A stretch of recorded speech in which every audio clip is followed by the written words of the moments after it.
సాతాను లేక అపవాది గురించినటువంటి విషయాలను మనం ఈ సమయంలో ఆలోచన చేద్దాం. ఈ సమయంలో ఈ మొదటి భాగంలో మనం ఆలోచించేటువంటి విషయం ఏంటంటే, అపవాది లేక ఈ సాతాను అనేటువంటి వ్యక్తికి బైబిల్ గ్రంథమందు అనేక పేర్లు ఉన్నాయి. మొదటిగా బైబిల్ గ్రంథమందు అపవాది గురించి, ఈ సాతాను గురించి ఏ పేర్లు ఉన్నాయో మనం మొదటిగా ఆలోచన చేద్దాం. చూడండి, అపవాది యొక్క పేర్ల గురించి మనం చేసినప్పుడు మొదటిగా మనం ఇప్పుడు మాట్లాడుకున్న రీతిగానే సాతాను అనేటువంటి పేరు ఉంది. సాతాను అనే మాటకు అర్థం ఏంటంటే శత్రువు.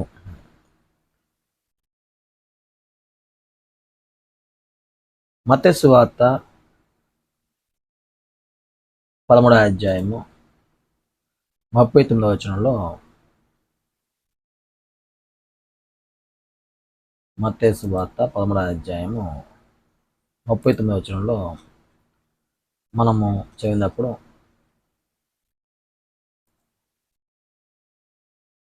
వాటిని విత్తిన శత్రువు అపవాది అనగా సాతాను. ఇక్కడ అపవాది అనేటువంటి వ్యక్తి గురించి, సాతాన్ అనే విషయాన్ని ఇక్కడ గ్రంథకర్త లేక మత్తయి తెలియజేస్తూ ఉన్నాడు. ఈ సాతాన్ అనే మాటకు అర్థం ఏంటంటే శత్రువు అనేటువంటి విషయాన్ని మనం ఆలోచన చేశాం. రెండవదిగా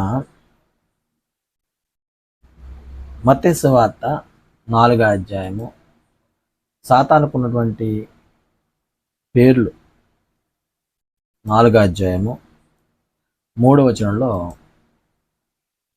ఆ శోధకుడు ఆయన యొద్దకు వచ్చి, నీవు దేవుడి కుమారుడివైతే ఈ రాళ్ళను రొట్టెలగునట్లు ఆజ్ఞాపించమనెను.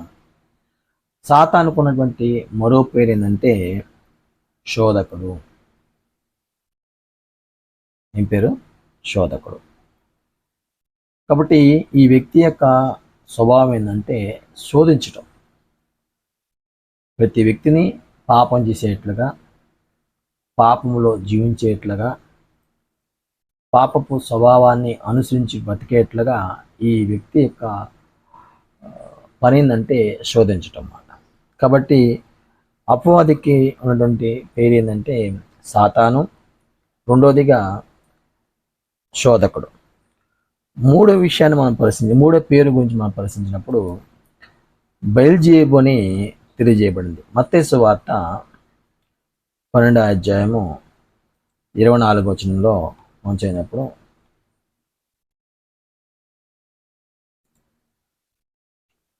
పరిసయ్యులు ఆ మాట విని, వీడు దెయ్యములకు అధిపతి అయిన బెల్జెబూబు వలనే దెయ్యములను వెళ్ళగొడుచున్నాడని నడుచున్నాడు కానీ మరి ఒకటి వాళ్ళని కాదండి.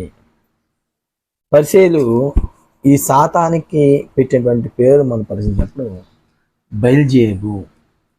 ఈ బెల్జెబూబు అనేటువంటి పేరు మనం పరిశీలించినప్పుడు దెయ్యములకు అధిపతి లేక దెయ్యములకు రాజు అని చెప్పి తెలియజేయబడింది. అందువల్ల అపవాదికి సాతాను అనే పేరుంది, అలాగే శోధకుడు అనేటువంటి పేరుంది, అలాగే మూడోదిగా బెల్జెబూబు అనేటువంటి పేరు కూడా ఉంది. ఈ బెల్జెబూబు అనే పేరుకు అర్థమైందంటే దెయ్యములకు రాజు లేక దెయ్యములకు అధిపతి అనే విషయాన్ని మనము ఆలోచిస్తూ ఉన్నాం. ఐదోదిగా సాతాను దుష్టుడు. మత్తయి సువార్త 13వ అధ్యాయము 19వ వచనంలో యేసుక్రీస్తు వారు విత్తువాని గూర్చిన ఉపమానం తెలియజేస్తూ 19వ వచనాన్ని మనం పరిశీలించినప్పుడు, ఎవడైనా రాజ్యమును గూర్చి వాక్యం వినియు గ్రహింపక ఉండగా దుష్టుడు వచ్చి వాని హృదయంలో విత్తబడిన దాన్ని ఎత్తుకుని పోవును. త్రోవ పక్కన విత్తబడిన వాడు వీడే. సాతానికి మరో పేరేంది, లేదా అపవాదికి మరో పేరేందంటే దుష్టుడు. అంటే వీడు మంచి స్వభావం గలవాడు కాడు, చెడు స్వభావం గలవాడు అనే విషయాన్ని మనకు ఇక్కడ చాలా స్పష్టంగా అర్థమవుతుంది. అలాగే సాతానుకు ఉన్నటువంటి మరో పేరు ఏంటంటే ప్రకటన గ్రంథము 1 అపవాదికున్న పేర్లు మనం పరిశీలిస్తున్నాం. 1 సాతాను, 2 శోధకుడు, 3 బల్జేబు, 4 దుష్టుడు, 5 ప్రకటన గ్రంథము 12వ అధ్యాయము 9వ వచనంలో, కాగా సర్వలోకమును మోసపుచ్చు అపవాదనియు సాతాననియు పేరుగల ఆది సర్పమైన ఆ మహాఘాట్ సర్పము పడద్రోయబడెను. అది భూమి మీద పడద్రోయబడను, దాని దూతలు దాంతో కూడా పడద్రోయబడ్డాయి. ఈ అపవాదికి ఉన్న మరో పేరు ఏంటంటే ఆది సర్పము లేక ఘట సర్పము అని చెప్పేసి తెలియజేయబడింది.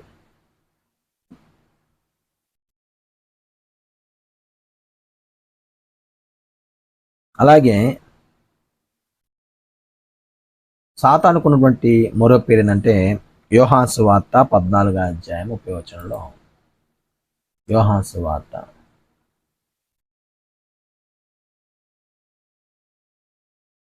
14వ అధ్యాయము 30వ వచనాన్ని మనం పరిశీలించినప్పుడు,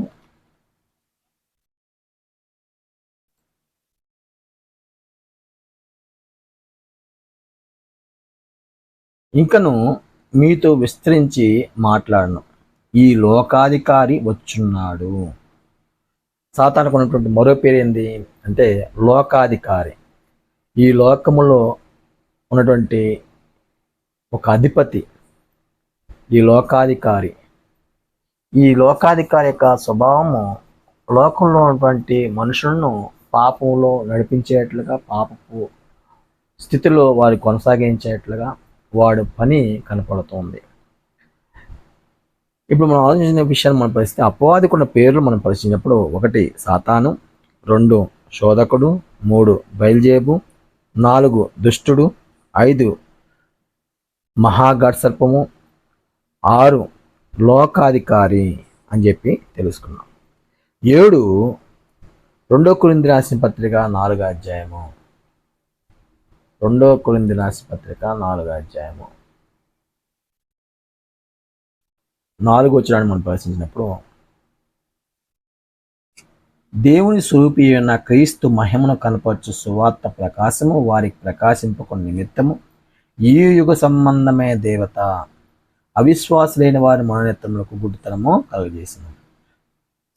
అపవాదుకున్నటువంటి మరో పేరు ఏంటంటే ఈ యుగ సంబంధమైన దేవత. ఈ యుగ సంబంధమైన దేవత. అలాగే యోహాను సువార్త 8వ అధ్యాయము 44వ వచనం మనం పరిశీలించినప్పుడు, యోహాను సువార్త 8వ అధ్యాయము 44వ వచనం మనం పరిశీలించినప్పుడు, యేసు ప్రభువారు ఈ అపవాది గురించి తెలియజేసినటువంటి విషయం ఏంటంటే యోహాను సువార్త 8వ అధ్యాయము 44వ వచనం, మీరు మీ తండ్రి యొక్క అపవాది సంబంధం, మీ తండ్రి దురాశను నెరవేర్చుకోవచ్చున్నారు. ఆది నుండి వాడు నరహంతకుడై ఉండి సత్యమందు నిలిచినవాడు కాడు, వాని యందు సత్యమే లేదు. వాడు అబద్ధమన్నప్పుడు తన స్వభావం అనుసరించే మాట్లాడు, వాడు అబద్ధికుడును అబద్ధమునకు జనకున్నై ఉన్నాడు. సాతాను గురించినటువంటి లేదా అపవాది గురించినటువంటి పేర్ల గురించి మనం ప్రస్తావించినప్పుడు ఈ అపవాది అబద్ధమునకు జనకుడై ఉన్నాడు అని తెలియజేయబడింది. చూడండి, సాతానికి ఈ విధంగా గ్రంథమందు అనేక పేర్లు తెలియజేయబడ్డాయి. 1 అపవాది గురించి సాతానని, 2 శోధకుడని, 3 బయల్జేబని, 4 దుష్టుడని, 5 సర్వలోకాన్ని మహాఘాట్ సర్పమని, 6 ఈ యుగ సంబంధమైన దేవత అని, 7 లోకాధికారని, 8 అబద్ధమునకు జనకుడై ఉన్నాడు. ఈ విధంగా అనేక పేర్లు సాతాను గురించి ప్రస్తావించబడ్డాయి. మనము ఈ లేఖన భాగాలను మనం పరిశీలించినప్పుడు సుమారుగా 8 పేర్లు, దాంట్లో